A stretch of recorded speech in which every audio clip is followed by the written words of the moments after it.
장 1절부터 11절까지의 말씀 저와 여러분이 한 절씩 교독하시고 마지막 절은 합독하도록 하겠습니다. 누가복음 5장 1절부터 11절까지의 말씀입니다. 교독합니다.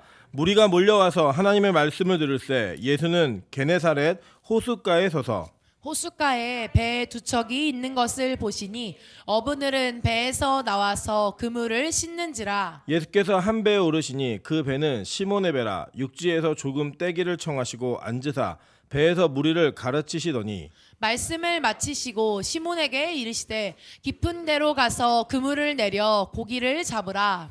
시몬이 대답하여 이르되 선생님 우리들이 밤이 새도록 수고하였을 때 잡은 것이 없지만은 말씀에 의지하여 내가 그물을 내리리이다 하고 그렇게 하니 고기를 잡은 것이 심이 많아 그물이 찢어지는지라. 이에 다른 배에 있는 동무들에게 손짓하여 와서 도와달라 하니 그들이 와서 두 배의 체험에 잠기게 되었더라. 시몬 베드로가 이를 보고 예수의 무릎 아래에 엎드려 이르되 주여 나를 떠나소서 나는 죄인이소로이다 하니 이는 자기 및 자기와 함께 있는 모든 사람이 고기 잡힌 것으로 말미암아 놀라고 세베대의 아들로서 시몬의 동업자인 야고보와 요한도 놀랐음이라. 예수께서 시몬에게 이르시되 무서워하지 말라 이제 후로는 내가 사람을 취하리라 하시니 합독합니다. 그들이 배들을 육지에 대고 모든 것을 버려두고 예수를 따르니라. 아멘. 우리 주변에 있는 분들에게 이렇게 한번 인사하도록 하겠습니다. 이 밤에 당신과 함께 있을 수 있는 복이 내게 있습니다. 네, 우리가 밤늦게까지 함께 있는 거는 특수한 관계에서만 가능한 일이거든요. 근데 빛가소금교회 성도들이 이 밤에 함께 있을 수 있다는 것은 큰 복이라고 생각합니다. 옆에 있는 분들이 여러분의 인생에 가장 큰 복이 될 수 있는 그런 교회 되기를 주님의 이름으로 축원합니다. 네, 오늘은 누가복음 5장 1절부터 11절까지의 말씀을 가지고 포기는 없다라는 제목으로 하나님 말씀 증거하도록 하겠습니다. 이 누가복음 본문은 우리가 뭐 잘 아는 예수님께서 제자들을 부르시는 말씀입니다. 그래서 이 사역자들이나 사람들이나 우리 영혼들을 하나님께서 콜링하실 때 우리가 이 본문을 통하여서 많은 은혜를 누리기도 하고 또 이 본문 속에 있는 내용들이 여러분에게도 우리에게도 도전이 되는 일들이 참 많이 있습니다. 근데 사실 이 내용은 이 전후 상황에 대한 이해가 없으면 사실 좀 이게 좀 어색한 내용들과 대화들이 오고 가는 것들을 우리가 찾아봐야 하는 내용들이 있습니다. 뭐 예를 들면 이런 겁니다. 고기를 많이 잡았는데 고기를 많이 잡은 것은 어부들이 당연히 할 수 있는 거잖아요. 그죠? 당연히 할 수 있는 건데 그 고기를 많이 잡은 어부가 예수 그리스도의 무릎에 엎드려 뭐라고 얘기하냐면 내가 죄인이라고 나를 떠나라고 얘기한다라는 거예요. 사실 여기 무슨 상관관계가 있을까? 여러분 예를 들면 우리 길거리에서 누가 누군가에게 뭐 잘못했다 미안하다라고 얘기할 때 그게 남자하고 여자면 무슨 관계예요? 대부분 연인 관계죠. 안 해봐서 잘 모르시겠지만 길거리에서 싸우면은 싸우다가 보면은 이렇게 사과를 해야지만 그 상황을 해결할 수 있는 일이 있으면 가끔은 뭐 이렇게 무릎 꿇는 애들도 있더라고요. 저는 한 번도 그래본 적 없지만 이렇게 무릎도 꿇기도 하고 뭐 빌고 잘못했다고 얘기하고 뭐 이런 일들이 벌어지기도 합니다. 그 어떤 관계성 속에서 뭐가 이루어지는 일이 좀 자연스러워야 되는데 성경의 이야기들을 읽다 보시면 가끔씩 좀 어색하게 이게 맞나? 이게 정말 매칭이 잘 되는 건가라고 하는 물음표를 달 수밖에 없는 그런 내용들이 있다라는 거예요. 그럼에도 불구하고 우리가 하나님의 말씀이니까 쭉 읽다 보면 그냥 그렇게 됐을 거다라고 상상하시지만 실제 이 장면은 되게 어색한 장면입니다. 여러분 잘 한번 생각해 보세요. 왜 물고기를 어부가 많이 잡았는데 죄인이라고 얘기했어야 됐을까요? 사실 이거는 성경의 다른 복음서와 이렇게 제대로 맞춰보지 않으면 제대로 이해할 수 없는 내용이라는 거예요. 먼저 우리는 그 내용들을 좀 맞춰보면서 이게 과연 왜 베드로가 예수 그리스도에게 잘못했다라고 얘기를 하고 있는지 그 내용들이 무엇을 배경하고 있는지 한번 살펴보도록 하겠습니다. 그것을 위해서 우리 도움이 되는 본문을 좀 보겠습니다. 요한복음 1장 35절부터 42절까지 보도록 하겠습니다. 요한복음 1장 35절부터 42절까지의 말씀입니다. 네, 저 여러분이 한 절씩 교독합니다. 또 이튿날 요한이 자기 제자 중 두 사람과 함께 섰다가 예수께서 건의심을 보고 말하되 보라 하나님의 어린 양이로다. 두 제자가 그의 말을 듣고 예수를 따르거늘 예수께서 돌이켜 그 따르는 것을 보시고 물어 이르시되 무엇을 구하느냐 이르되 랍비여 어디 계시오리니까 하니 랍비는 번역하면 선생이라. 예수께서 이르시되 와서 보라. 그러므로 그들이 가서 계신 데를 보고 그날 함께 거하니 때가 10시쯤 되었더라. 요한의 말을 듣고 예수를 따르는 두 사람 중에 하나는 시몬 베드로의 형제 안드레라. 그가 먼저 자기의 형제 시몬을 찾아 말하되 우리가 메시아를 만났다 하고 메시아는 번역하면 그리스도라. 데리고 예수께로 오니 예수께서 보시고 이르시되 내가 요한의 아들 시몬이니 장차 게바라 하리라 하시니라. 게바는 번역하면 베드로라. 아멘. 자, 이 말씀의 내용을 보시면 사실은 예수님이 오늘 누가복음 5장에 베드로를 만나신 사건은 예수님이 베드로를 처음 만난 사건이 아니세요. 이 처음 만난 사건은 오늘 요한복음에 있는 사건이 처음 만난 사건입니다. 이 예수님과 베드로의 첫 만남은 어떤 식이었냐면 이런 겁니다. 여기서 말하는 35절에 나와 있는 요한은 예수님의 제자 요한이 아니라 세례 요한이에요. 이 세례 요한이 광야에서 복음을 선포하니까 그 당시에 많은 사람들이 세례 요한에게 와서 세례를 받으면서 회개를 하는 역사가 벌어졌습니다. 그 가운데 많은 제자들이 그들에게 몰려 있었는데 그 중에 두 사람이 함께 이 세례 요한과 서 있다가 예수님이 가시는 것을 보고 세례 요한이 보라 하나님의 어린 양이다 라고 얘기를 하니까 이 두 제자가 그 말을 듣고 바로 세례 요한으로부터 떠나서 예수의 제자로 간 거예요. 여러분 우리 여기 보면은 우리 그 1층에 그 미용실이 원래 하나가 있었는데 새로운 미용실이 딱 등장을 하니까 원래 있던 미용실이 없어져 버렸어요. 예. 그 없어진 이유가 뭐냐면 다른 게 아니라 그냥 이제 본인이 판단했을 때 저기랑 경쟁이 되지 않겠다. 그리고 이제 손님이 이제 어쨌든 줄어들었겠죠. 이제 저는 사실 미용실을 그렇게 자주 가는 편이 아니고 아시지만 전 이제 이 머리 스타일도 제가 고수하는 이유 중에 하나가 뭐냐면 혼자 깎을 수 있는 머리입니다. 그래서 제가 바리깡을 하나 구매를 해가지고요. 집에서 이렇게 혼자 깎다가 이게 안 되겠으면 이제 미용실을 가갖고 마무리를 하거든요. 근데 미용실을 자주 안 가지만 제가 알기로는 미용실의 고객은 충성도가 굉장히 높다 하더라고요. 그래서 예를 들어 집에서 이렇게 미용을 가까운 데서 하다가 멀리 이사를 가도 그 미용실로 와가지고 머리를 하시는 게 거의 룰이라고 얘기하더라고요. 맞나요? 여자분들, 우리 여자분 특히 여자분들.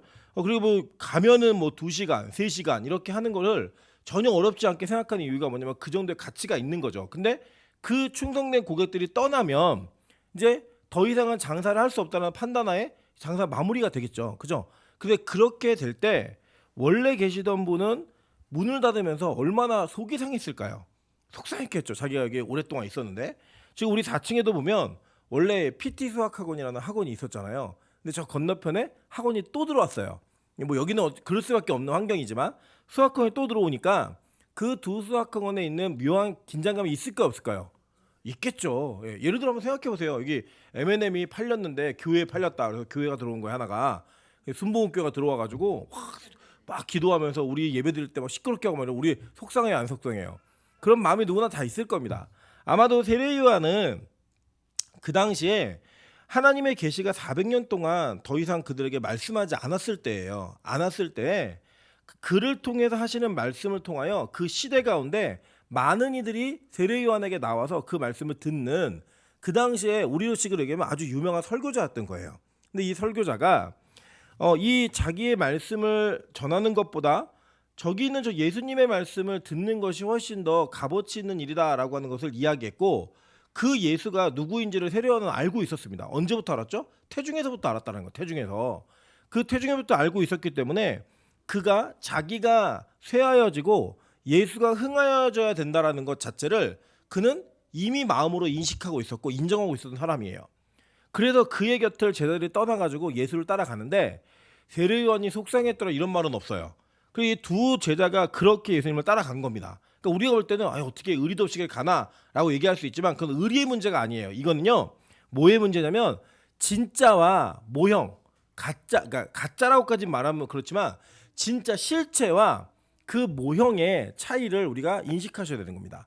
그러니까 우리 여러분 이 땅에 존재하는 우리 신앙생활하면서 서로에게 영향을 줄 수 있는 긍정적 영향을 줄 수 있는 이 영적 동료들, 교우들 이런 분들은 다 소중한 분들이에요. 그죠? 그러나 여러분 명심하셔야 될 것은 우리가 예수님이라는 그 존재 가치보다 우리 서로를 더 귀히 여길 수 없어요. 예. 절대로 예를 들면 뭐 난 친구가 절로 가니까 나도 절로 간다 이렇게 가시면 돼요, 안 돼요? 안 돼요. 예수라고 하는 가치가 여러분에게 최고의 가치여야 하고 그 예수를 위해서는 그 어떤 것도 포기할 수 있어야 합니다. 심지어 가족도 마찬가지예요. 가족도 성경은 그렇게 우리에게 가르치고 있다라는 거예요. 그래서 이 제자들이 둘이 예수의 제자로 그 순간 바꿔버린 거예요. 근데 이 바꾼 사람이 누구였죠? 보니까 이 말을 듣고 예수를 따르는 두 사람 중에 하나는 시몬 베드로의 형제인 안드레였다라고 얘기합니다. 그러니까 안드레가 먼저 예수님을 만난 거예요. 안드레가 예수님을 만났고 그 만난 안드레가 만나서 보니 이 예수님이 이게 보통 분이 아닌 거예요. 그러니까 여기 말한 10시가 언제냐면요. 10시쯤 되었더라라고 하는 게 오후 4시 정도예요. 그때부터 밤새워서 예수님과 대화 나눈 거예요. 대화 나누고 난 다음에 그가 자기 형제인 시몬 베드로를 찾아갖고 뭐라고 얘기하냐면 우리가 메시아를 만났다라고 얘기합니다. 예, 메시아를 만났다. 메시아는 번역하면 뭐죠? 그리스도다. 이게 얘기하죠. 우리 다 이거 요즘에 배워서 알고 계신 거죠. 자, 이게 지금 뭐냐면 그렇게 고대 갈망하던 예수 그리스도, 그러니까 그 예수는 아니죠. 그리스도, 기름 부음 받은 자를 기다렸단 말이에요. 메시아를. 유대인들은 그 메시아를 구약의 성경을 근거로 해서 매일매일 갈망하며 기다렸던 사람들이에요. 그래서 모여가지고 맨날 말씀 나누는 게 뭐냐면 우리가 야 언제 우리 주님 다시 오시지? 뭐 이런 얘기 가끔 하잖아요. 재림이 언제일까? 뭐 하면서 예수님 다시 오시는 걸 막 얘기하고 그 나라를 꿈꾸고 얘기하는 것처럼 그들은 예수 그리스도의 초림을 기다린 거예요. 첫 번째로 오시는 예수님이 언제 오실까? 그리스도가 언제 올까? 그 얘기했는데 안드레가 얘기를 다 듣고 나가지고 야 이분이 메시아야 라고 얘기했단 말이에요.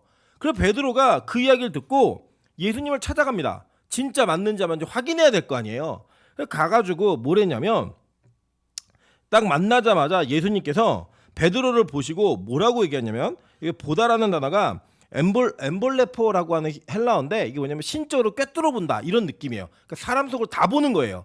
보면서 뭐라고 했냐면 너 시몬인데 앞으로는 게바라고 부를 거야 라고 하면서 이름을 바꿔주셨어요. 여러분 고대 근동에서 지금도 마찬가지지만 이름을 바꾼다라고 하는 것은 어떤 의미가 있었죠?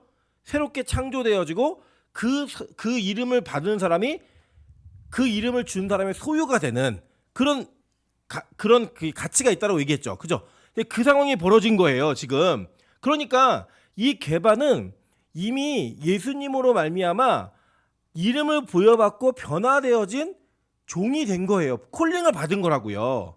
그 부르심을 받았습니다. 여러분 그러니까 이게 뭐예요? 지금 베드로도 메시아에 관심이 있었죠. 안드레도 관심이 있었다고요. 얼마나 관심이 있었냐면 자기 생업인 어부의 일을 내려놓고 잠깐 가가지고 세례 요한의 제자로서 훈련을 받으면서 그 세례 요한이 이야기하는 말씀을 들으면서 오실 그리스도, 오실 메시아를 기다렸다고요. 기다렸는데 세례 요한이 저기 봐라, 저기 하나님의 어린 양이 있다라고 얘기하니까 저기 가봐야겠네. 가봐가지고 그분과 대화 나누니까 이분이 메시아 맞네. 이래가지고 그걸 전달한 거예요. 형이 뭐 형제죠. 형 와봐요. 지금 브라더 여기 메시아가 있으니까 가봅시다. 가가지고 같이 대화를 나누고 얘기하는 그 모든 사역 속에 성경은 그걸 압축하고 또 한마디로 줄이는 거예요. 뭐냐? 이름을 받았다예요. 그러니까 이 이름을 받은 그 순간부터 사실은 베드로는 하나님의 소유된 백성이 된 거예요. 그리고 난 다음에 지금 여러분이 보시는 누가복음은 그 다음의 이야기인 거예요. 여러분 우리가 이 땅을 살면서 은혜를 받았다라고 이야기하고 우리 인생에 길을 찾았다고 얘기하고 예수를 만났을 때 내 인생을 걸만한 가치를 발견했다라고 우리는 이야기합니다. 그리고 그렇게 이야기를 하면서 우리의 삶 속에 예수님을 모시고자 하는 열망이 있고 그 열망 속에서 하루하루를 살아가다 보면 우리의 삶의 영역 속에서 그 마음이 지치고 힘들 때가 있다라는 거예요. 우리는 그 지친 마음 속에 택하는 게 뭐냐면 나에게 익숙한 것을 택하는 거예요. 여러분 우리가 뭐가 있냐면요. 우리 인간은 기본적으로 익숙한 것을 바뀌는 것 자체를 틀렸다라고 인식을 합니다. 불편하다가 아니고요. 틀렸다라고 인식을 해요. 그래서 무언가 변화가 있는 것들에 대한 것들을 잘 습득하지 못하고 그것을 잘 못 받아들이는 이유가 뭐냐면 옛날의 방식이 좋은 거예요. 예를 들면 이런 거거든요. 우리 여기 장로님 권사님들 세대에는 크실 때에는 전화도 사용하는 게 어렸을 적에는 흔한 일이 아니었어요. 그냥 뛰어다니고 그냥 직접 가서 얘기하고 이런 게 더 익숙했고요. 전화가 생기고 나니까 이게 너무 편리하고 좋아서 이 전화를 사용하시다가 어느 순간에 이제 삐삐라는 게 등장을 합니다. 기억나시죠? 예, 등장을 하고 그게 시티폰을 거쳐서 휴대폰으로 바뀌어가지고 이제는 보편적으로 뭐 스마트폰 이런 게 다 이렇게 들어왔어요. 이 들어오면서 그 시대의 문명이 변화가 되면 그 9세대들, 그러니까 9세대들 이걸 받아들이는 게 너무 어려운 거예요. 힘들어요. 왜냐? 이거 내가 살아오던 방식과 안 맞는 거예요. 제가 이거를 어른들만에게 적용하는 게 아니라 저도 마찬가지예요. 제가 이제 어려워요. 뭐 애들이 막 뭐 컴퓨터 프로그램이 이렇게 하면 된다 저렇게 하면 된다 막 컴퓨터 설명해 주는데 어려워요. 그냥 저는 어렵고 그냥 싫어요. 뭐 이렇게 요새는 뭐 태블릿 같은 걸로 막 책도 보고 막 이러더라고요. 전 눈이 너무 아파요. 빠질 것 같아요. 그냥 저는 종이로 된 책이 좋아요. 저는 이게 아주 익숙하지 않은 거예요. 그러니까 저는 익숙하지 않으니까 그렇게 보는 걸 틀렸다라고 얘기해. 집중하지 않는다라고 얘기하는데 이런 거죠. 찬수나 찬이가 지금도 이렇게 핸드폰을 해서 봅니다. 저희는 너무 걱정이 돼요. 그게 어렸을 때부터 핸드폰을 보면 어떡하나 걱정이 되는데 사실 따져보면 그것을 뭘 보느냐가 문제이지 그 보는 것 자체가 문제라고 얘기하면 사실 안 되는 거예요. 우리도 보잖아요. 사실 그 문화의 변화 속에는 우리는 그거를 자꾸 틀렸다라고 인식을 하는 거예요. 바뀌는 것에 대한 익숙함이 있어야 되는데 그러니까 이 변화되는 것에 대한 익숙함이 떨어지게 되면 그것이 우리로 하여금 옛날 것을 찾아가게 만드는 습성이 있어요. 그래서 저는 그 요새 트로트 이런 게 자꾸 다시 유행하고 붐이 일어나는 이유가 전 거기에 있다고 생각합니다. 왜냐하면 어른들이 들을 때 힙합은 음악이 아니에요. 막 척들 책책책 이러면서 막 얘기하는 게 어른한테 음악이 아니에요. 그게 그 짓거리는 거고 막 주저주저거리는데 가사도 못 알아듣겠어요. 그러니까 뭘 들어야 되느냐? 옛날에 이렇게 나는 울었네 나는 울었어 저 달이 나를 속일 줄 이거 하면 너무 좋은 거예요. 제가 아주 기억하는 게 우리 배상기 집사님이 하늘문에 가셔가지고 노란 샤스 입은 말없는 그 사나이 그거를 이렇게 그 들으시면서 개사한 가사 들으면서 자기 너무 행복하다는 거예요. 너무 왜 그러실까요? 이게 못 듣는 향수가 옛날 게 자꾸 올라오니까. 근데 그게 옳고 이게 틀린 거예요? 그렇지 않아요. 얘네들은요 그게 또 이상해요. 그런 트로트가 맞지 않는다고요. 근데 우리는 그 익숙하지 않은 것이 다가오게 되면 뭘 선택하게 되냐면 자꾸 내가 옛날에 하던 거 내가 옛날에 하던 짓을 하게 돼 있더라는 거예요. 그리고 우리가 왜 죄를 잘 못 끊느냐 그거예요. 은혜가 떨어지면 내가 거룩하게 사는 정결하게 사는 습관이 나한테 안 만든 옷인 거예요. 난 옛날에 뭐 했죠? 죄를 너무 쉽게 졌고 죄를 너무 당연히 졌던 사람이기 때문에 내가 정결하게 사는 게 내가 틀렸다고 생각하는 거예요. 내가 어떻게 그렇게 기도하고 살았지? 내가 어떻게 그렇게 예배드리고 살았지? 아 나는 그렇게 못 사는 사람이야. 나는 이거 하고 이거 해야지 살아. 이러면 사실 글로 가게 돼 있다 안 가게 돼 있다. 가게 돼 있는 거예요. 이건 어쩔 수 없는 거예요. 안 바뀝니다 사람이 잘. 그런데요 이 베드로도 마찬가지였어요. 베드로가 그렇게 오매불만 기다리던 메시아를 만났는데 그 만난 메시아를 제껴놓고 뭐하러 갔느냐? 다시 자기가 원래 하던 일인 어부로 간 거예요. 그래서 이 어부로 물에서 먹고 살았던 사람이잖아요. 그러니까 이 물이 여기서 바다라고 얘기하고 막 이렇게 얘기하는데 아니 호수예요 호수. 그러니까 나중에 여러분 성지순례 가시면 베드로 물고기라는 고기를 먹는데요. 되게 맛없습니다. 드시지 마세요. 웬만하면. 예, 지금 그 별로 맛없는 물고기인데 이 베드로가 어부 일을 하면서 거기에 안드레, 요한 거기 다 있는 거예요. 거기에 야고보까지 다 거기서 이게 그물질을 하고 있는데 얘네들은 이미 예수를 만난 사람들인 거예요. 예수님을 처음 본 애들이 아니고 이미 만났던 사람들인데 이미 예수님이 메시아라는 걸 알았던 자들은 자기 인생을 걸 만한 가치를 발견한 거거든요. 그 발견인데 그 가치를 걸 만한 인생을 걸 만한 가치를 발견했음에도 불구하고 다시 옛날로 돌아가는 거예요. 왜죠? 내가 원래 하던 일이 아닌 거예요. 복음으로 사는 일은 내가 원래 하던 일이 아니었던 거예요. 예배드리며 사는 일, 기도하며 사는 일, 찬양하며 사는 일, 심지어는 선교하고 교회 안에서 사는 일 자체가 원래 내가 하던 일이 아니니까 우리는 그 삶을 지속하다 보면 내가 계속 이렇게 살아야 될까? 내가 이렇게 살지 않고 원래 옛날에 살았던 방식으로 가면 안 될까? 이런 추억에 대한 생각이 든다 안 든다? 드시잖아요. 그죠? 그리고 여러분 이제 우리 출애굽기 민수기 보시겠지만 그 광야길을 걸으면서 너무 힘들 때마다 했던 얘기가 뭐예요? 애굽으로 돌아가자예요. 근데 애굽에서 신분이 뭐였어요? 노예였다고요. 노예의 삶이 정말 아름다운 삶이 아니잖아요. 빡빡한 삶이라고요. 주인이 있는 삶. 그럼에도 불구하고 그들은 광야에서의 자유인보다 자기가 이게 익숙한 환경이 아닌 거예요. 그러니까 원래 익숙했던 환경인 그 노예 삶으로 가는 게 너무나 당연한 거예요. 그렇게 돌아가는 일들이 있다라는 겁니다. 여러분 근데 이 이스라엘 백성들이 광야에서 구름 기둥과 불 기둥을 못 봤어요? 봤다고요. 만나를 안 먹었어요? 먹었다고요. 반석에서 터지는 물도 마셨다고요. 그들의 인생 가운데 홍해를 가르고 나온 기적 같은 일들도 다 경험했는데 그 경험한 자들의 마음과 심령 속에 이 길을 가는 것이 어렵다라고 판단이 되어지고 이 길에 대한 확신이 흔들릴 때마다 그들은 자기의 마음과 생각은 이미 애굽을 향해 있었고 그 애굽으로 가고자 노력했던 그 모습이 있더라는 거예요. 그게 베드로의 모습이고 그게 제자들의 모습이고 그게 저와 여러분의 모습인 거예요. 여러분 가끔 우리가 힘들 때는 그런 생각이 듭니다. 왜 매일 예배 드리고 있지? 근데 왜 저녁마다 이러고 있지? 제가 이번 주간에는 필리핀 때문에 너무 이 하루하루가 촉박한데 제가 그저께 목요일 날 잠을 너무 많이 자버렸어요. 7시간이나 자버렸어요. 와 너무 속상한 거예요. 이거 어떡하지? 이게 내가 이거 그러니까 그때부터 어떤 생각이 드냐면 필리핀 안 가면 안 되나? 네. 거기 뭐 코로나 안 터지나? 뭐 무슨 일 안 생기나? 뭐 이런 생각이 계속 드는 거예요. 계속 제 안에. 그러니까 하나님이 알거든요. 하나님 보내신 곳이에요. 하나님이 저에게 맡기신 곳이고 제가 할 수 없는 일인데 하나님 저한테 맡기셨는데 근데 은혜였거든요.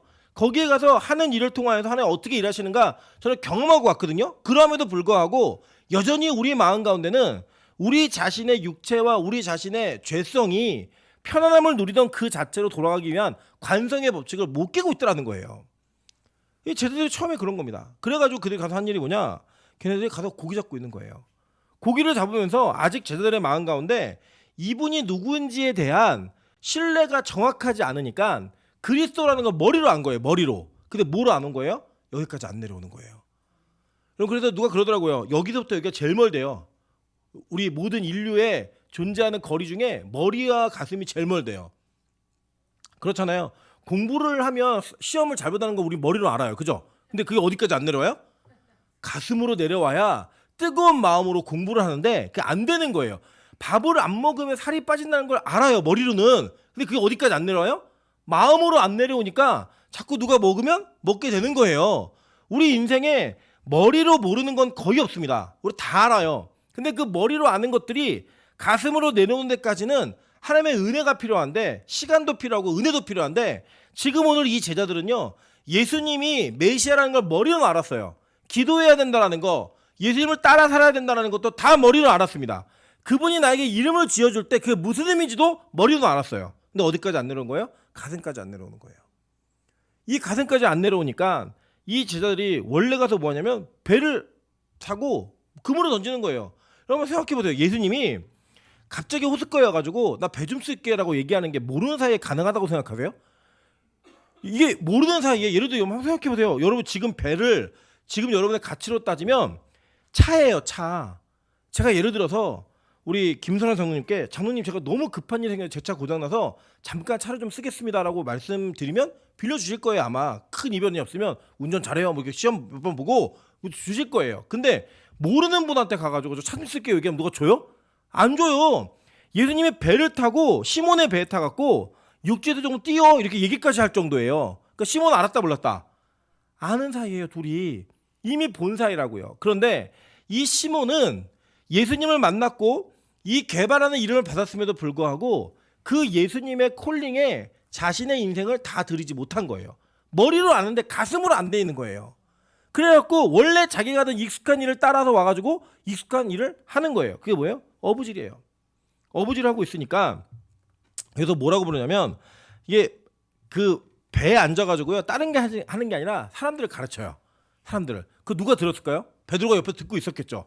들으면서 어떤 찔림이 있었을까요? 무슨 가르침이었을까요? 이 가르침을 들으면서 이분이 메시아가 맞구나라는 확신을 했을까 안 했을까요? 했겠죠. 이 가르침 속에 그의 양심에는 그의 마음 가운데는 내가 머리로 알고 있던 그 메시아가 가슴으로 내려오는 일이 이게 생기기 시작한 거예요. 그리고 예수님이 말씀하신 게 뭐였냐면 이거예요. 여기 깊은 데로 가서 그물을 내려 고기를 잡아라 이렇게 얘기하신 거예요. 제가 그러더라고요. 누가 이렇게 저희 아는 목사님 중에 투망을 되게 잘 던지시는 분이 계세요. 목사님이 하늘문의 김창경 목사님이라고 이분이 어느 정도로 이 그물 던지는 걸 좋아하시냐면 여름 성경학교 설교인데 금을 던져 잊어버려가지고 성경학교 끝났어요. 예. 생각해보니까 설교였대요. 잊어버릴 정도로 금을 던진 걸 좋아하세요. 근데 그게 뭐라고 얘기하시냐면 비가 이렇게 왔다가 개는 그 시기에 그때 그물을 던지면 진짜 큰 고기를 잡는데요. 예. 그래서 자기는 다니시는 곳이 계시대요. 그래서 가시면 어디에 메기가 있고 어디에 잉어가 있고 다 보인대요 이게. 그래서 여러분 이게 그물을 평생 던지신 분이에요 이분은. 그래서 그분 댁에 놀러 가면요 목욕탕에 있는 욕조에 메기, 향어 막 이런 물고기가 가득해 사람 못 들어가요. 물고기만 있어요 거기에. 거기에 집중하는 분이니까 어디에 가면 어떤 물고기가 있다 아는 거예요. 여러분 그러면 예수님은 직업이 뭐예요? 목수. 그죠? 네. 목수. 그러면 베드로는 직업이 뭐예요? 어부. 근데 지금 목수가 어부에게 너 저 깊은 곳에 가서 금을 던져라 라고 지정을 해주는 거예요. 이 뭐 어부가 볼 때는 얼마나 가소로워요. 얼마나. 네. 예를 들어서 우리 임몽근 집사가 목사님 제가 볼 때 성경은 그렇게 가르치는 게 아닙니다. 이렇게 얘기하면 제가 어떤 마음이 들까요? 그렇죠. 가소롭죠. 제가 김선아 장로님께 장로님 타일은 이렇게 붙이시는 게 아니에요. 이렇게 얘기하면 이건 뭐 번데기 앞에 줄이 잡고 천여귀신 앞에서 머리 풀고 있는 거죠. 말도 안 되는 일을 하는 거죠 이게. 그러니까 이 베드로의 마음에는 지금 예수님이 말씀하시는 이게 말도 안 되는 이야기예요. 단칼에 거절해도 돼요. 지금 뭐 하시는 거예요 이게. 아니 다른 걸 좀 조언해 주세요. 금을 던지는 건 하실 이야기가 아니잖아요 저에게. 이렇게 말하는 게 당연하다고요. 근데 베드로가 뭐라고 얘기냐면 선생님 우리들이 밤이 새도록 수고를 했는데 고기를 한 마리도 못 잡았습니다. 그래서 내가 말씀에 의지하여서 시키니까 할게요. 요거예요 그냥. 우리식으로 얘기하면 얼마나 불만이 있었겠어요. 까라니까 깝니다 뭐 이런 거예요 그냥. 예. 그래갖고 그 투망을 갖다 던지는 거예요. 그런데 거기 어떤 일이 벌어지냐. 자기의 생각과는 전혀 다른 상황이 벌어지는 거예요. 내 기술과 내 가지고 있는 노하우가 나를 먹여 살릴 거라고 생각했는데 밤이 맞도록 수고를 했는데 열매가 없는 거예요. 그런데 정말로 목수가 어부한테 금을 던져라고 얘기한 거를 이거 될까? 내가 진짜 밤이 맞도록 내가 전문가인데요. 밤이 새도록 했는데 오늘은 안 잡히는 날이에요. 그런데 말씀하시니까 내가 정말 싫지만 합니다. 이런 뉘앙스인 거예요. 이 뉘앙스가. 그래서 그걸 던지는 거예요. 거기다가. 던졌는데 어떤 일이 벌어졌느냐. 자기의 생각과는 자기의 판단과는 자기의 경험과는 전혀 다른 사건이 벌어졌는데 그물에 찢어져 가지고 이 배가 가라앉을 정도의 물고기가 잡힌 거예요. 여러분 하나님의 방법이 이런 방법이라는 거예요. 우리 인간이 이 땅을 사는 동안에 우리는 하나님보다 똑똑해요. 제가 보니까요 저도 그렇고요 우리 모두가 하나님보다 똑똑해요. 그래서 기도보다 내 판단과 내 행동과 내 결정이 더 앞서야 하고 그것이 훨씬 더 중요하다고 생각을 해요. 기도하는 시간보다 그것을 고민하는 시간이 훨씬 더 많아요. 그걸 여러분 전문용어로 뭐라고 부르는지 아세요? 걱정, 근심, 염려라고 하는 거예요. 걱정, 근심, 염려. 뭐야? 기도하지 않고요. 내가 생각하고 내가 판단하고 내가 결정하려고 하니까 걱정이 되고 근심이 되고 염려가 되는 거예요. 왜요? 거기에는요 여러분 철저하게 하나님을 신뢰하지 못하는 거예요. 하나님을 신뢰하는 마음이 없으니까 밤이 새도록 수고를 해도요 뭐가 얻어져요? 안 얻어지는 거예요. 여러분 일평생을 그렇게 살아보세요. 절대 얻어지지 않아요. 그런데 예수님 말씀하시는 거예요. 여러분 인생에 우리가 볼 때는 아니에요. 지금 기도하는 게 아니라고 답이. 지금 예배드리는 게 답이 아니에요. 우리가 볼 때는. 근데 그 답의 자리에 오니까 답이 나오더라는 거예요. 그 기도의 자리에 오니까 예배의 자리에 오니까 우리가 상상하지 않았던 하나님의 은혜의 결론이 맺어지더라는 거예요. 그 맺어지는 걸 보고 지금 당장 고기가 잡혔으니까 막 배를 다 불러 모아요. 배를 불러 모았는데 마침 거기 누가 온 거예요? 요한, 야고보, 안드레가 온 거예요. 얘네들 다 형제거든요. 사촌들이고. 와가지고 그 배에다가 물고기를 나눠 담는 거예요. 담으면서 무슨 생각을 했을까요? 여러분 저는 확실해요. 제가 만약에 이 주인공이었으면 저는 예수님하고 계약을 맺었을 거예요. 예수님 이제 말씀만 없어서 내가 그물을 던지겠나이다. 그리고 나는 6, 예수님 4. 나눠야죠. 일단 계약을 하면. 찍기만 하세요. 내가 던질게요. 그러면 그물마다 차고 넘치면 얼마나 좋아요. 얼마나 행복해요. 그 일이 우리 안에 여러분 안 그러실 것 같아요? 예수님이 나는 밤이 새도록 수고했는데 아무것도 못 얻었는데 말씀에 의지하여 그물 던졌더니 고기가 그물이 찢어지도록 배가 가라앉도록 얻어진 거예요. 그리고 여러분 뭐에 집중하셔야 돼요? 물고기에 집중하셔야죠. 얻어진 거에 집중해야죠. 그게 우리 수준인데 베드로는 부름받은 자라 달라요. 그 왜 다르냐? 저는 베드로가 사람이 달라서가 아니고요. 베드로는 이미 시몬의 배에 타신 예수께서 그곳에서 하나님의 말씀을 가르치실 때에 그의 마음 가운데 심각한 찔림이 있었어요. 나는 원래 예수님을 세례 요한이 있던 그 세례터에서 만났을 때 부름받은 자야. 내가 그때 하나님께 부름받은 확실한 사인이 있었어. 이름도 바꿔주셨어. 그런데 그게 너무 부담스러운 거예요. 너무 싫은 거예요. 그러니까 야 고기 잡으러 가자. 고기 잡으러 온 거예요. 그런 베드로의 이 배에 타셔가지고 예수님 말씀하실 때 얼마나 불편했겠어요. 여러분 이런 거예요. 우리 뭐 이런 박미영 집사가 목사님 제가 교회를 위해서 이 집을 팔아 헌금하겠습니다. 이렇게 해놓고 막상 얘기해놓고 나니까 너무 걱정이 되는 거예요. 그래갖고 이건 아닌 것 같아서 안 오고 있는데 제가 이번 주부터 신방을 합니다. 그래서 첫 번째 박미영 집사의 집입니다. 얘기해서 거기 가서 설교하고 있는 거예요. 얼마나 불편해요 마음이. 아 이거 바쳐야 되나 안 해야 되나 막 불편한데 거기에서 이렇게 막 깨짐이 있었던 거예요. 그 말씀 가운데 깨짐이 있으니까 제가 얘기하는 거죠. 여기 말고 저기 번동에다가 하나 사. 거기다 샀더니 그게 10배가 되는 거예요. 그랬더니 그때 베드로의 반응이 뭐였냐면요. 그 베드로가요. 하나님 앞에 무릎을 꿇고 엎드려요. 예수 그리스도 앞에. 그걸 하는 말이 뭐예요? 내가 죄인입니다. 나를 떠나세요. 그 부르심 앞에 그 하나님의 콜링 앞에 이 베드로는 자기가 할 수 있는 말 딱 두 가지였어요. 나를 떠나소서 나는 죄인입니다. 그는 잡혀진 고기에 대한 막 기대감과 막 흥분함과 이게 있는 게 아니라 내가 원래 이전부터 예수를 따랐어야 되는 사람인데 내가 이전부터 충성했어야 되는 일꾼인데 내가 원래부터 훈련받아서 이렇게 됐어야 되는 일꾼인데 주님 저는요 고기 잡으러 온 인간이에요. 저는 가능성이 없는 인간이니까 저를 포기하고 좀 떠나세요. 이거 얘기하는 거예요. 근데 여러분 예수님의 입장에서는요 베드로야만 하는 거예요. 베드로여야만 하는 거예요. 예수님 입장에서는요 임철이어야만 하는 거예요. 예수님 입장에서는 최영이어야만 하는 거예요. 다른 일 다 필요 없고 이 땅 가운데 예수님의 입장에서는 김유빈이어야만 하는 거예요. 그러니까 예수님은 평생토록 찍어놓은 사람을 쫓아다니고 포기하지 않으시는 거예요. 그리고 여러분 예수님이 찍은 사람은요 자유가 없어요. 제가 이번 주에 너무 재밌는 일이 있었는데 찬수가 저한테 묻더라고요. 아빠는 몇 살이야? 나 45살 할 때. 그럼 아빠 60살이 되면 할아버지가 되는 거야? 아니 네가 아기를 낳아야 아빠가 할아버지가 되는 거야. 그래서 설명을 해주고 너 장가 언제 갈 거야? 그랬더니 자기는 늦게 갈 거래요. 왜? 그랬더니 장가 일찍 가면 자유가 없어져. 그래서 제가 너무 어이가 없어갖고 야 너 그 얘기 누구한테 들었어? 누가 그런 얘기야? 그랬더니 아니 들은 게 아니고 내가 보니까 그렇더라고. 여러분 애가 알아요. 결혼을 하면 자유가 없대요.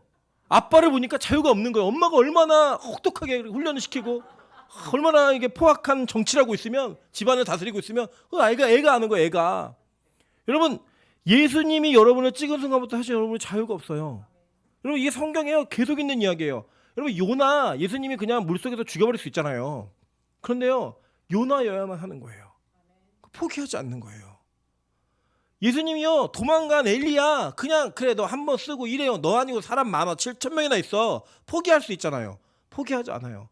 엘리야여야만 하시는 거예요.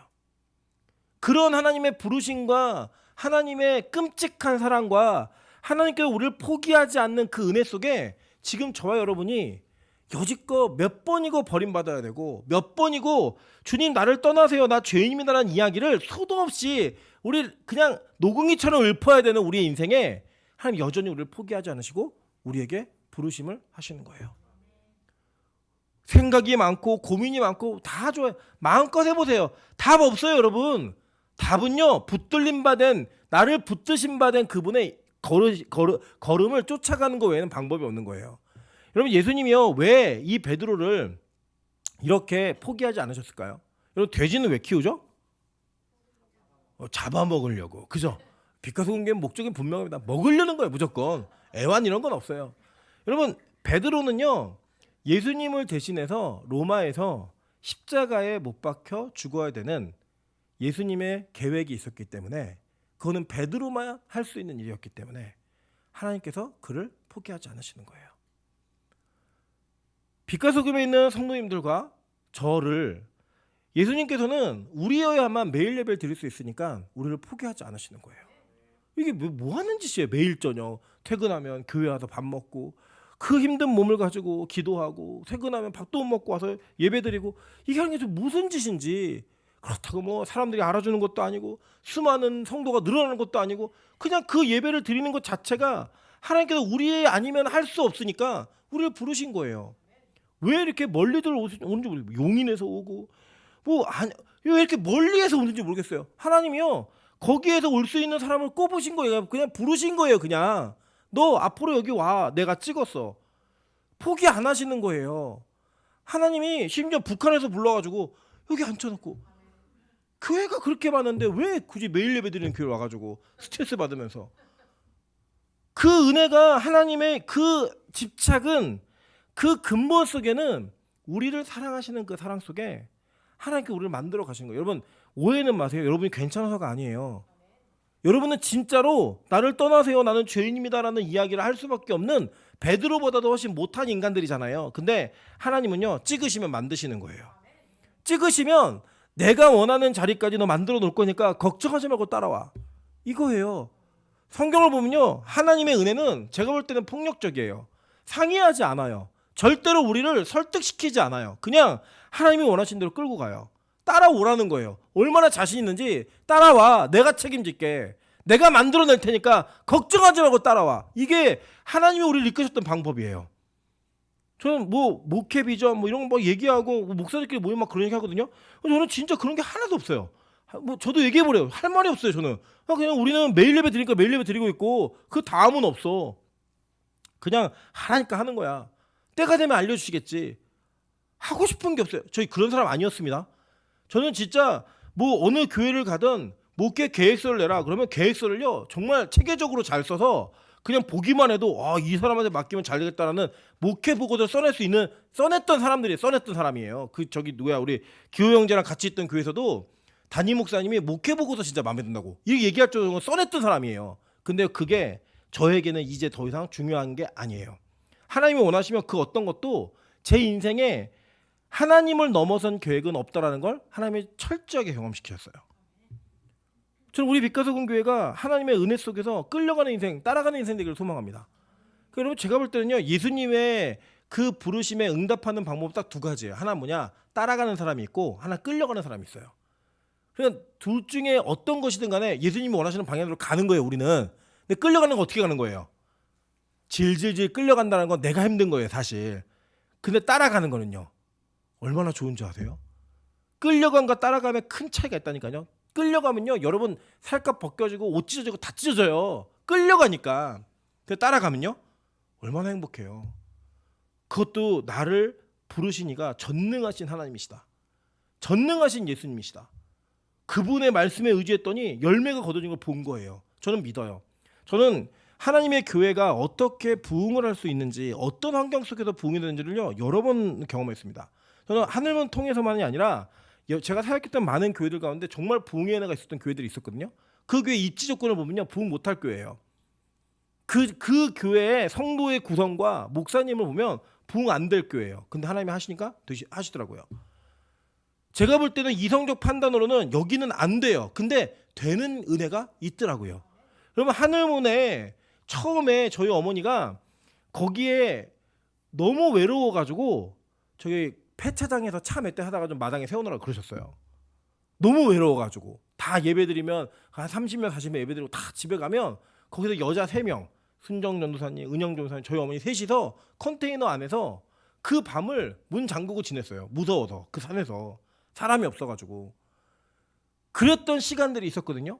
그때 얼마나 힘드셨을까요? 그만두고 싶고 저희 어머니 되게 가정적인 분이에요. 사실은요. 요리도 잘하시고 아들 딸 키우는 거 잘 키우셨을 거예요. 아마 키우셨으면. 근데 하나님이 찍어갖고 부르니까 그냥 끌려가는 인생 따라가는 인생으로 간 거예요. 저희 어머니가 왜 이 사역을 하시게 되냐면 저희 어머니에게 계속 개척을 하라는 그 사인이 있었고 그 사인을 계속 거부하니까요. 제가 초등학교 5학년 때 경기라고 쓰러집니다. 그래가지고 저도 지금 기억이 안 나요. 그 상황 자체가. 저희 외삼촌이 같이 있다가 저를 업고 가는데 병원 문 앞에 들어가는데 제가 온몸에 힘이 쭉 빠지더래요. 그래서 아 얘가 죽었구나. 그래서 저희 외삼촌은 거기서 통곡을 하고 저희 아버지 어머니 뭐 인사불성의 모습으로 병원에 와서 모든 검사를 다 했는데 딱 검사했는데 아무 이상이 없어요. MRI의 기계에 제가 이게 들어가고 있는데 초등학교 5학년 때 저는 처음 경험했거든요. 잉잉 하면서 들어간 거 있잖아요. 막 들어가고 있는데 저희 어머니가 간증하시더라고요. 하나님께서 이게 마지막이야. 순종 안 하면 쟤 데려간다. 그 이야기에 저희 어머니가 목회를 시작하신 거예요. 그 사건 때문에 저희 어머니가 사역을 시작하신 거예요. 여러분 그게 그 전날까지 집에서 밥 해주고 애들과 오순도순 교육 놀고 교회에서 주일학교 열심히 하던 그 가정주부가 어느 날 그 순간에 부르심을 받아서 그 일을 하기 위한 싸움이 얼마나 많았겠어요. 얼마나 힘드셨겠어요. 하나님이 그렇게 원하시니까 찍으시니까 지금 저 자리까지 끌고 가시는 거예요. 저는 믿어요. 전 진짜 제가 목회할 기질이 아니거든요. 저는 그럴 능력도 안 되지만 다른 걸 하고 싶은 게 너무 많은 사람이에요. 그럼에도 불구하고 하나님이 저를 옴짝달싹하지 못하게 하나님이 이곳으로 이끄시는 그 이끄심이 있었어요. 저는 뭐 다 아시는 이야기지만 모든 것을 다 포기하고 그만두려는 마음도 제 안에 있었고 그런 시도도 했지만 하나님이 절 포기하지 않으셨어요. 그게 하나님이 저와 여러분을 만들어 가시는 방법이라고 좀 믿어요. 눈앞에 보고 계신 거예요. 아, 저 인간은 목사할 인간이 아닌데 저렇게 세워놓으시는구나. 저렇게 이끌어 가시겠구나. 그럼 저는 제가 만약에 목사로 은퇴하는 날 제가 노래 부를게요. 하나님이 나 여기까지 인도하셨다라는 그 노래 부르며 춤출 거예요. 진짜로요. 제가 할 수 있는 게 아니었으니까. 우리 하나님 그런 분이에요. 지금 이 예수 그리스도가 베드로를 붙드셨던 것처럼 지금 임철 목사를 붙들고 있고 임철 목사를 붙드셨던 것처럼 여기 앉아 계신 모든 성도님들 한 사람 한 사람의 인생을 다 붙들고 계신 거예요. 포기하지 않고 쫓아오시는 거예요. 이게 네 배지? 나도 배 좀 탈게. 네 그물이지? 한번 던져봐. 주님 나도 떠나서 나는 이게 자격이 없는 사람인데요. 알아. 근데 내가 오늘부터 너를 사람을 낚는 어부 되게 할 거야. 그때 베드로가 했던 행동이 뭔지 아세요? 이 사람들이요 배를 다 육지에다 대고요 그 모든 것을 버려두고 예수를 따라가요. 저는 우리 이 시점에 빛과 소금 교회에게 왜 하나님께서 이 말씀을 허락하시는지 저는 좀 알 것 같아요. 하나님께서 우리를 부르시는 그 부르심 속에 여기까지 온 것이 우리가 진짜 기적이라고 은혜라고 얘기하는 그 머릿속에 있었던 모든 것들이 가슴으로 내려오면요 우리 터질 거예요 진짜. 근데 저는 머리로는 다 알아요. 와 이렇게 인도하신 은혜 3년 반 동안 4년 가까이 인도하신 그 은혜 뭔지 여러분 다 아시지만 아직 우리가 가슴으로까지 내려왔다고 얘기하기에는 사실 여러분 저를 봐도 여러분 스스로를 보셔도 인정하기가 쉽지 않으시잖아요. 여전히 여기서 걱정 근심은 있고 하나님의 부르심과 이게 옳다라는 거 알지만 그렇게 살면 망할 것 같고 내가 옛날에 살던 방식이 훨씬 더 좋은 것 같고 내가 끊지 못한 죄악의 문제가 그건 아직도 나에게 필요한 것 같고 내가 주님을 따라가면 포기해야 될 그것들이 없으면 내 인생이 완전히 무너질 것 같은 그 두려움들이 그냥 있으시잖아요. 그걸 뛰어넘기 위한 하나님의 부르심이 저는 오늘이었으면 좋겠어요. 그 오늘의 부르심 속에 여러분 가능하신 건 딱 하나예요. 주님 그냥 살리든 죽이든 마음대로 하십시오. 근데 다 주님 앞에 맡기고 갑니다. 나 이제는 따라가겠습니다 라는 고백을 해야 될 시점이라는 거예요. 오늘 이 고백이 안 될 수도 있어요. 그러나 저는 이 설교가 저와 여러분의 가슴 가운데 깊이 남기를 소망합니다. 주님 언젠가 여러분 두 번째 부르실 거예요. 오셔서 말도 안 되는 방법으로 말도 안 되는 결론을 얻게 하실 거예요. 그때 하나님 제가 진짜 이걸 받을 자격이 없는 사람인데 전 예수님의 제자로 살 수 있는 사람이 아닌데 어떡하죠? 그 부르심에서 여러분이 하나님께서 인도하시는 그 사랑과 포기하지 않음이 여러분의 포기를 다시 돌이키기를 주님으로 축원합니다. 그래서 그분은 포기하지 않는 하나님이세요. 그분이 여러분의 아버지이시고 여러분의 인도자이시고 여러분의 구원자이십니다. 그 은혜가 여러분의 가득하기를 주님의 이름으로 축원합니다. 그렇게 이 밤에 부르짖는 기도 가운데 응답이 있기를 소망합니다. 같이 우리 찬양으로 기도하며 나아가도록 하겠습니다. 우리 나의 부르심 그 길을 따라 한 걸음씩 나아갈 때 이 찬양의 가사가 여러분의 마음을 좀 깊이 울렸으면 좋겠습니다. 하나님 이제 머릿속에 있어서 예수님이 구원자인 것도 알겠고 그분이 내 주인인 것도 알겠고 그분이 나의 하나님이신 것도 알겠는데 아직 그 모든 것들이 내 마음 가운데로 깊이 내려오지 않고 있습니다. 그래서 아직 내가 살아있고 무너지지 않고 내가 고집하고 있는 것들이 있다면 오늘 찬양하면서 기도할 때 이것들이 다 무너질 수 있게 도와주시고 가장 멀었던 거리가 가장 가까운 거리가 될 수 있게 도와달라고 우리 기도하는 마음으로 찬양하도록 하겠습니다.